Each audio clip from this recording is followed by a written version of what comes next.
as almas perdidas. Você vai lembrar que aqui no nosso congresso nós falamos aqui 3 dias acerca do assunto da mulher samaritana, mas nós vemos que na hora do almoço o sol pico bem na cabeça das pessoas. Quando os discípulos estavam preocupados em comprar comida, Jesus esperava uma alma ali na beira daquele tanque para anunciar o evangelho para aquela pessoa. Ganhar uma alma era muito mais do que comer. Ele termina o texto ali dizendo assim: a comida que eu tenho para comer, né, é fazer a obra do meu Pai.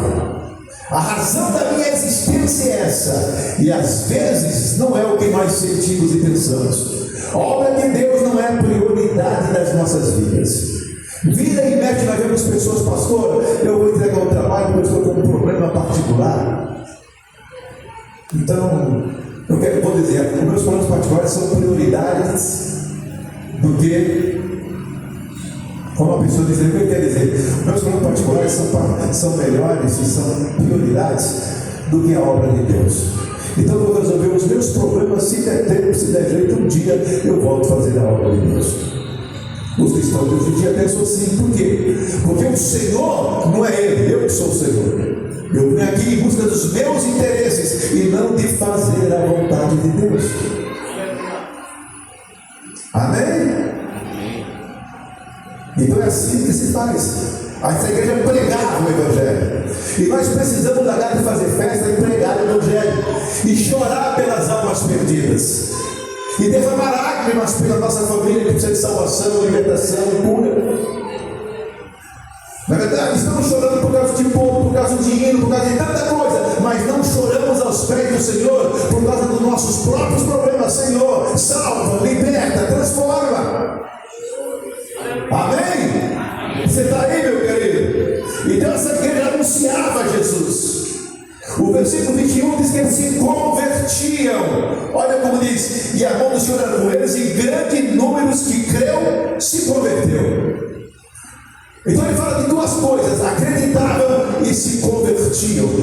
O que é converter? É você estar indo no caminho, chega lá no retorno, você dá meia volta e volta para trás. Jesus disse na sua palavra: aquele que lança a mão no arado e olha para trás, ele não é apto para o reino de Deus. Tem que haver essa conversão da nossa caminhada cristã e seguir a Jesus. E está servindo, se convertendo ao Senhor. Agora chega de viver para o mundo, de pensar no mundo. Agora eu sirvo ao Senhor Jesus. E o texto é muito claro que eles criam e se convertiam. Eles não só voltaram na caminhada, mas acreditavam naquilo que estavam vivendo. O irmão ligou para mim esses dias e nós começamos a conversar no telefone, dá risada e fala das coisas de Deus. Falou: pastor Nelson, não parece que o senhor está doente, não dá para acreditar. Meu irmão, há mais de 40 anos que eu prego a Bíblia Sagrada, a palavra de Deus. Eu tenho que acreditar naquilo que eu faço. Eu tenho que crer nisso aqui que eu vivo. Não é verdade? Eu me converti na minha caminhada. Eu saí do caminho que eu sonhava em ser e passei a viver naquilo que Cristo predeterminou que eu vivesse. Eu tenho que dizer assim: agora não sou eu quem vivo, mas é Cristo que vive em mim. E a vida que eu vivo agora, eu vivo pela fé no Filho de Deus que me amou e se entregou por mim. Eu criei e me converti. Era o que acontecia nessa igreja. Eles só não vinham no culto, eles não cantavam, eles não tocavam, eles não faziam parte de oração, eles se converteram ao Senhor. Eles se apaixonaram e se entregaram, Souza, de corpo e alma ao Senhor. Glória a Deus. Amém? Eu quero dizer para os irmãos que eu estou aqui, não é porque eu não tenho o que fazer. Esse cara não tinha opção de vida, não ser pastor, pelo contrário. Renunciei a uma carreira que eu seria muito bem sucedido nela, porque eu gostava do que eu fazia. Mas um dia Jesus falou para mim: eu te chamei para fazer parte do meu exército. Você não vai fazer parte dessa corporação militar. Você vai ser um soldado do meu exército. E é por isso que aqui estou essa noite. Chamaram o psicólogo, chamaram tanta gente, chamaram muitas pessoas e falaram comigo, falaram comigo e me deram 40 dias de folga. Você vai passear com a sua família, você vai pensar. E eu fui para a Franca e cheguei ali, naqueles 40 dias me envolvi com a obra de Deus. Aí que não teve jeito, né, pessoas? E aí? Eu não quero ser mais militar. O que você vai fazer? Vou pregar, vou pregar. Se não dá dinheiro, não é por dinheiro. Assim como eu não seria um militar por causa de dinheiro, eu também não sou pastor por causa de dinheiro. Na realidade, eu acredito que Deus cuida de mim. Amém? Mas nós temos que ter essa intenção, não é só crer, é se converter, é mudar a maneira de pensar, é mudar as maneiras de agir. Eu tinha 2 filhas, como criá-las, como formá-las, o que fazer. Alguém, cheguei na casa de um parente meu, um fariseu, um Judas, eu não tenho nome para dizer para aquilo, e eu tinha casado de novo, ajeitando a vida, arrumando as coisas. Ele já era casado há muitos anos, e o filho dele estava brigando com um carrinho daqueles de fricção, né? E aí eu elogiei o carrinho dele e falei: você vai ser pastor? Eu falei: pela misericórdia de Deus, se Deus me chamar para isso, eu estou à disposição. Não esquece que você nunca vai ter condição de comprar um carrinho desse para o seu filho. Vocês pensam que o diabo não usa crente? Usa crente. Tá? Usa crente, usa apóstolo, vocês sabiam? Lembra Jesus? Falou: olha, Pedro, que vocês, vou falar para vocês, vão para a cruz, você crucificado, começou a contar e profetizar a sua história. Aí o deles, o maior pregador, tem misericórdia de ti, mestre, o que é isso? Está aí com deprê? Essa mensagem negativa aí desanimando todo mundo. Quando Jesus olha que estava no meio dele, o caminhão, o capiroto, o coisa ruim, por trás de mim, Satanás, usando a boca de Pedro. Há poucas horas atrás, Deus estava usando a boca, agora Pedro está dando lugar para Satanás. Usa. Essa pessoa, vou dizer assim, morre de inveja dos pastores, morre de inveja dos pregadores, e Deus nunca o honrou nessa função. O que eu quero dizer para vocês, irmãos, você tem que ser convertido. Não é só crer, é se converter. Jesus falou assim: aquele que lança a mão do arado. O que mais? E olha para trás, ele não é apto para o reino de Deus. Se você ficar pensando na sua vida, não pode abrir. Será que vale a pena ser crente? Será que vale a pena ser crente? Esses cantos, tanto pastor falso, mentiroso, ladrão, explorador. Você não tem nada com essas pessoas. Você entregou a sua vida a Jesus. É a Jesus que você entregou a sua vida. E a lâmpada para os teus pés não é a vida de A e nem de B. Lâmpada para os teus pés é a tua palavra e luz para os teus caminhos. Deixa de olhar para a vida de A, de B e de C e segue a Jesus. Ele dizia na sua palavra: quem me segue não andará em trevas, mas terá a luz da vida. É para seguir a Jesus, é para dar meia volta e seguir a Jesus. Para seguir o pastor, larga disso e segue Jesus. Tem pessoas que parecem cigano andando atrás do pastor nessa cidade, na região. Pastor vai para aqui, mas não pensa em correr, pastor. Pastor vai para o lado, não corre, pastor.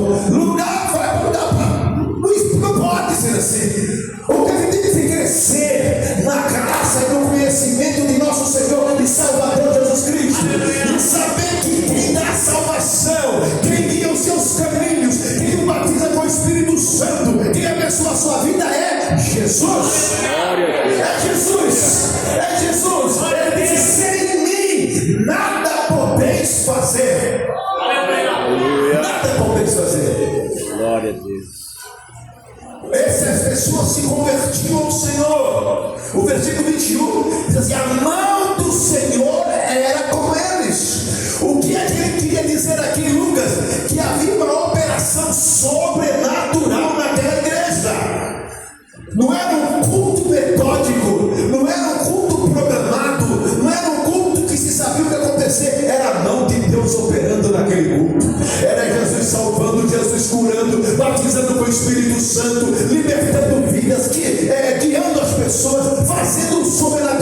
acontecer, era a mão de Deus trabalhando, era a mão de Deus estendida naquela igreja. É por isso que eu estou perguntando: será que nós poderíamos ser caracterizados como cristãos? Pessoas que se parecem com Jesus, porque você vai notar que onde Jesus estava, o milagre acontecia. Amém? E ele diz: esses sinais seguirão aos que creem. Não é verdade? Característica de cristão. Versículo de número 23.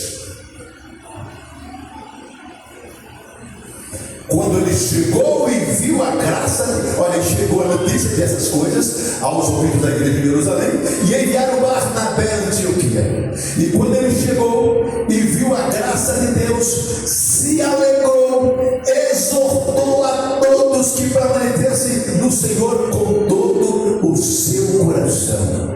Era a graça de Deus manifesta naquela igreja.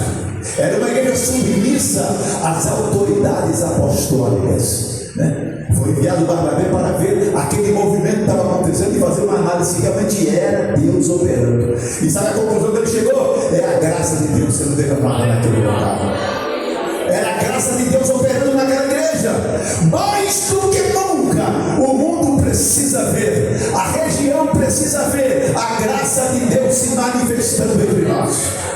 Graça para perdoar, graça para amar, graça para viver, para sobreviver, para entender, para suportar a graça de Deus. Paulo dizia: pela graça eu sou o que sou. Sem graça nada somos. Sem a misericórdia e a bondade de Deus em nossas vidas, não chegaremos a lugar algum. Sem a graça de Deus, não executaremos os nossos planos e projetos. Sem a graça de Deus, o nosso caráter não é transformado. Sem a graça de Deus, não conseguimos renunciar às nossas paixões carnais. É pela graça de Deus que somos o que somos. Amém? Clama: Senhor, derrama a tua graça sobre a minha vida. Quando Timóteo sentia aquele garoto inseguro, aquele jovem pregador do evangelho um tanto desanimado, um tanto inseguro pelas críticas, pelo abandono, pelos desafios ministeriais, Paulo falou: Timóteo, fortifica-te na graça que há em Cristo Jesus. Para ser cristão e ser caracterizado como um verdadeiro cristão, ele tem que estar debaixo da graça de Deus. Não é eu que sou, não é eu que faço, não é eu que mando, não é o meu intelecto, é a graça de Deus. Amém? Que coisa maravilhosa. Olha aqui, versículo número 24. No versículo 24 diz assim: e eram homens de bens, cheios do Espírito Santo e de fé, e muita gente se uniu ao Senhor. O que ele queria dizer nesse texto: existiam homens influentes que se converteram ao Evangelho e se propuseram a pregar a palavra. E através desses homens, muitas pessoas se converteram ao Evangelho de Cristo. Não são aquilo que temos ou que deixamos de ter que faz de nós verdadeiros cristãos. É a graça de Deus. Amém? É a graça de Deus. Quando nós nos enchemos da graça, nada nos impede de fazer a obra de Deus. Versículo de número 25, ou 24, 25, se reuniu. Paulo então partiu para Tarso em busca de Saulo, e tendo achado, levou para Antioquia. Por todo ano se reuniram naquela igreja, ensinaram muita gente, e em Antioquia os discípulos pela primeira vez foram chamados cristãos.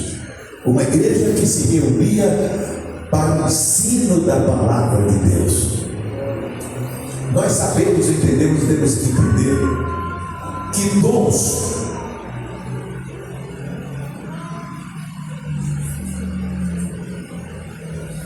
é de muita importância na igreja, mas os dons espirituais não têm o objetivo de formar caráter cristão. O que forma o caráter cristão é o ensino da palavra de Deus. O que trabalha no nosso ser é o ensino da palavra. Uma igreja sem o ensino da palavra é uma igreja menina, uma igreja infantil, uma igreja que não cresce. Um crente que não se propõe a estudar a palavra com homens maduros de fé, com homens que andaram nessa caminhada, eles nunca crescem espiritualmente. Já viu o crente da internet? Isso está fadado ao fracasso, que fica só assistindo a pregação pela internet, estudo pela internet. A cabeça é desse tamanho, sabe? Mas a canela é fina, igual aquele molequinho do Nordeste, não aguenta um sopro. Mas meu pai falou isso aí, achava ruim moendo. Cabeça desse tamanho e canela fina. Não tem estrutura espiritual. A estrutura espiritual, ela acontece na unidade. Nós aprendendo convivendo com os outros. Deus poderia ter criado, formado uma organização totalmente diferente dessa, mas Ele não fez assim. Por quê? Porque nós precisamos amadurecer, crescer espiritualmente, aprender a perdoar, a suportar. E quando é que isso acontece, irmão Márcio? É quando eu trabalho com os diferentes. Aquele que pisa no meu carro, eu tenho que aprender a conviver com o conversador, com o crente fuxiqueiro, fofoqueiro, maledicente, pessoas provocadoras, invejosas. Tudo isso esteve numa igreja e Deus não vai tirar. Sabe por quê? Quando você ora, Senhor, me ensina a perdoar.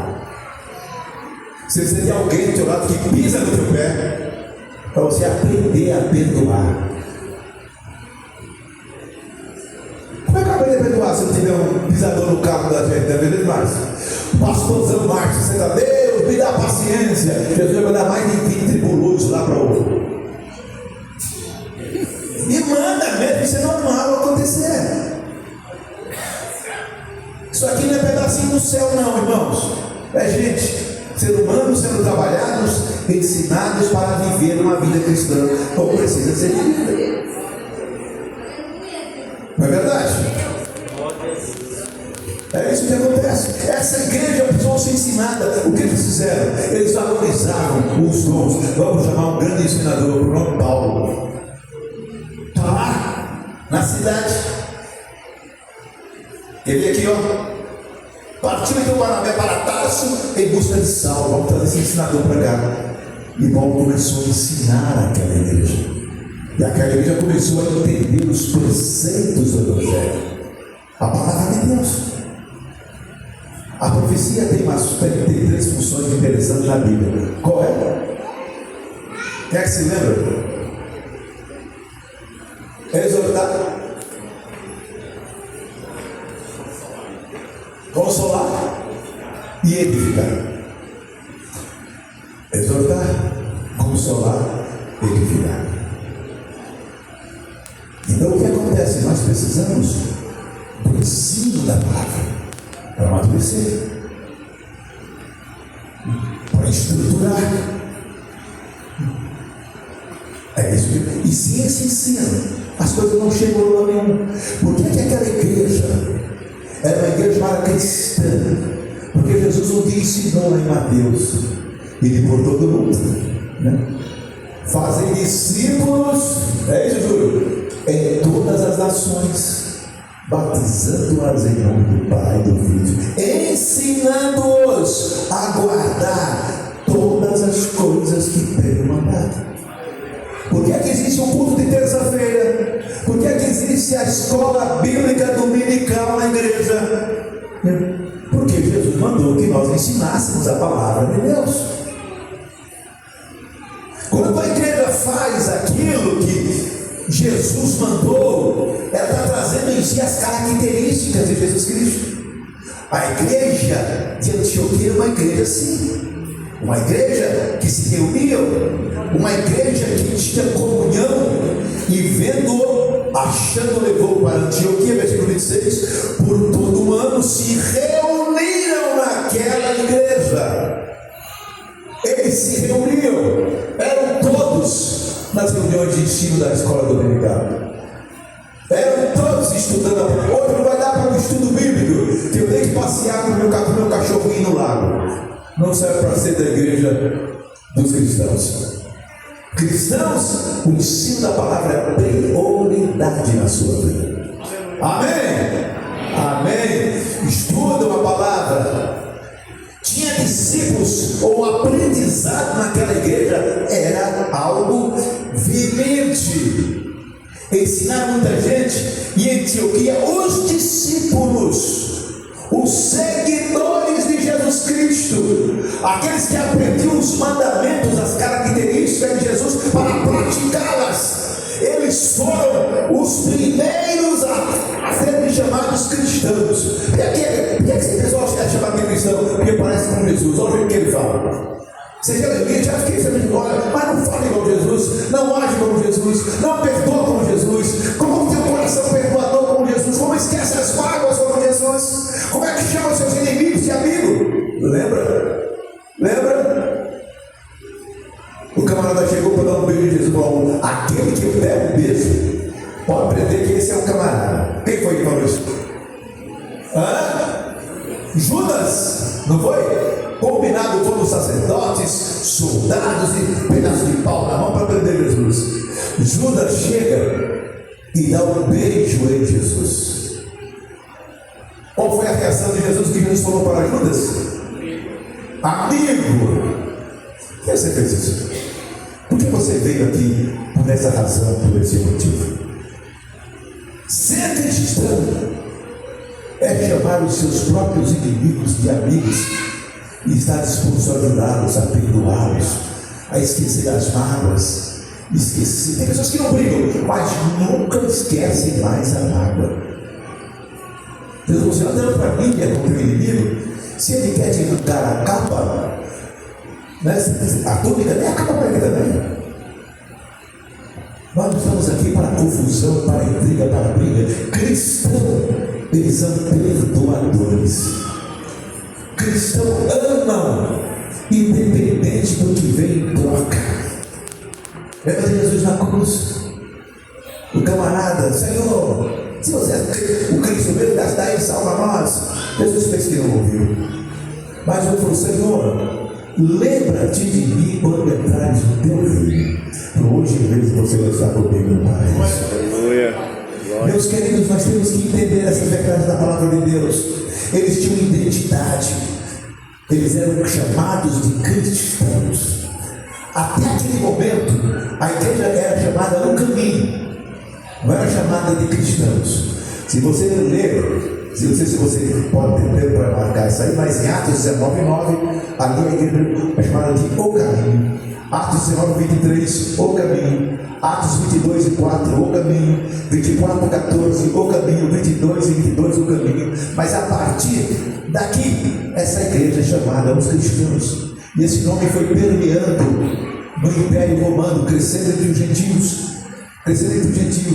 E essa igreja que cresceu nas nações gentílicas, romanas do Império, começaram a ser denominados por cristãos.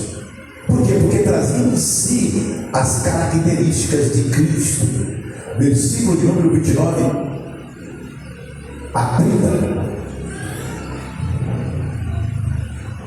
Diz assim a palavra de Deus: ora, os discípulos determinaram mandar cada um conforme que pudesse socorro aos irmãos que moravam na Judéia. Com efeito, eles fizeram, enviando anciãos por mão de Barnabé e de Saulo. Você vai ver uma igreja aqui participativa nos sofrimentos de irmãos perseguidos. Que coisa interessante. Eles mandaram alimentos, socorro na mão de Paulo e Barnabé, colocando na mão da liderança que está em Jerusalém, e você distribui da maneira que vocês entendam. Sabe por que faziam isso? Porque parecia com Cristo. Jesus Cristo pega 5 pães e 2 peixinhos. Tinha pregado quantos dias? 3 dias. Eu não, você está na pedra ali, vocês ficam aí. Eu peguei 3 dias. Eu vou comer esse lanche aqui. Não foi isso que ele fez. Ele fez uma oração para o Pai. Foi ele que se preocupou com a multidão que estava na frente. Ele que se preocupou com a necessidade alheia. Eles estão necessitados. Eles estão com fome. Eles estão carentes. Ninguém tem nada. O Espírito Santo manda um coração de varão que tem 5 pães e 2 peixinhos e coloca na mão certa, na mão de Jesus. Jesus dá graça ao Pai. O milagre acontece. o pão vai se multiplicando e vai servindo ao coração de todas aquelas pessoas. É assim que nos faz. É assim que nos faz. Eu tenho descoberto uma coisa interessante. Vocês não se ofendam do que eu vou falar, dizer. Mas pessoas miseráveis, mulher, mão fechada, Deus não abençoa. Toda pessoa que a bênção da prosperidade está na vida dele é porque pessoas são benevolentes. Talvez não faça para você ver. Porque nós somos achamos isso interessante. Eu conheci um camarada, minha esposa está ali. Dia de Santa Ceia, Deus o abençoou financeiramente. Ele se tornou diácono da igreja, né? Aí ele esperava a gente chegar, todo mundo. Nós passamos, as pessoas traziam os alimentos. Quando estava todo mundo mostrar o céu. Aí ela veio uma caixa nas costas, na cabeça, de caixa de óleo. Estava vendo o corredor. E os irmãos para todo mundo. Aí voltava lá, pegava uma cesta, trazia. E colocava um montinho dele separado dos irmãos para fazer a diferença. Não tem nada hoje. Está uma situação complicada, difícil. Nós, eu e minha esposa, tivemos a infelicidade de ver os agiotas atirando na porta da casa dele, porque não tinha condição de quitar os compromissos dos agiotas. Foi. Mas eu conheço pessoas que Deus abençoou, porque eles são pessoas do seu trabalho, sem que ninguém veja, sem tocar trombeta. E é assim que Deus quer que as coisas aconteçam. Amém? É assim que Deus quer. Era uma igreja, olha, leve, coloquem pelos apóstolos, vai distribuir da maneira que bem entender. Que coisa maravilhosa é ver esta obra. Essa igreja foi chamada de cristão porque era uma igreja que estava disposta, disponível a fazer a obra de Deus. Um dia fazemos, eles estavam orando, jejuando, orando, jejuando. Aí está a característica de Cristo, orar e jejuar. Jesus era aquele que saía para o monte e por tempo ficava lá orando e jejuando. E lá no capítulo 13 de Atos, o Espírito Santo se manifesta e diz assim: aparta para mim, para minha obra, quem? Paulo e Barnabé para a obra que eu tenho chamado. Barnabé falou assim: eu chamei Paulo para vir para cá, mas para nós fazer um curso de ensino aqui, uma escola bíblica dominical, trabalho. Chamam os presbíteros, os obreiros daquela igreja, uma parte dos homens que eu tenho uma obra para fazer na vida deles. E oraram por eles. E os enviá-los. Olha como diz o texto, capítulo 13, para terminar. Na igreja de Antioquia havia alguns profetas e mestres, a saber, Barnabé, Simeão, chamado Níger, Lúcio de Cirene, Manaém, que fora criado com Herodes, o tetrarca, e Saulo. Servindo eles ao Senhor e jejuando, disse o Espírito Santo: apartai-me a Barnabé e a Saulo para a obra que eu tenho chamado. Então, depois de jejuarem e orarem, puseram a mão sobre eles e os despediram. Assim, esses enviados pelo Espírito Santo desceram a Seleucia e dali navegaram para Chipre. Não ficaram questionando: vocês vai dar? Eu vou pensar, eu vou questionar, eu vou ver como é que vai a conta no banco, se eu tenho dinheiro, se não tem. Deus mandou, eu vou. Deus mandou, Deus vai cuidar de mim. As autoridades da igreja puseram as mãos sobre eles e eles foram fazer a obra missionária. E Deus usou esses homens poderosamente. Sabe, irmãos, às vezes nós temos renunciado à causa do Senhor tão simples. O trabalho deles não era simples. Era deixar famílias, deixar tudo e partir para a obra, correndo o risco de serem presos, assassinados, e quantas vezes apanharam e sofreram por causa do Evangelho. Às vezes renunciamos a um trabalho tão pequeno, é tão fácil de fazer, por meros caprichos humanos, e depois perguntamos: por que Deus não opera na minha vida? Por que Deus ora e Deus não opera? Porque Deus vai dizer: eu mando e você não faz. O nosso relacionamento está interrompido. Nós fomos mudando os valores. Aqui não sou eu que sou o Senhor, é você que é o Senhor. Primeiro eu tenho que fazer o que você quer, para depois você fazer o que eu quero. E com Deus não funciona assim. Né? Deus chega para Mateus: deixa isso aí e me segue. Fizeram o grande rico nos primeiros séculos. Chega para o seu discípulo: deixa essas redes, eu vou fazer de cada um de vocês pescadores de homens, abandonaram tudo e seguiram Jesus. Vocês viram o milagre que aconteceu. Esses são os perfis reais de cristão. O cristão precisa entender isso. É Ele que é o Senhor, é Ele que determina, é Ele que faz. E você vai notar uma coisa interessante: Ele sempre fez, depois que Ele partiu, através de homens. Esses homens determinavam a igreja obedecer. Quando Paulo e Barnabé foram para a obra, eles eram ensinadores da palavra. Mas os anciãos da igreja foram quem oraram por eles, e os abençoados enviaram para a obra missionária. E foram. E Deus fez grandes obras por eles. Irmãos, eu acredito sem medo de errar. Nós somos uma gente abençoada na capacidade de Deus. Amém? Mas Deus quer fazer muito mais. Deus precisa fazer muito mais. Deus necessita de fazer uma obra grande nessa cidade. Deus quer impactar essa sociedade através do seu Espírito nas nossas vidas. Mas há uma necessidade de disponibilidade da nossa parte. Eis-me aqui, Senhor, envia-me a mim. Amém? E eles deixaram tudo. Está lá em Marcos, deixaram tudo e o seguiram. Jesus entendeu o plano em nossa vida.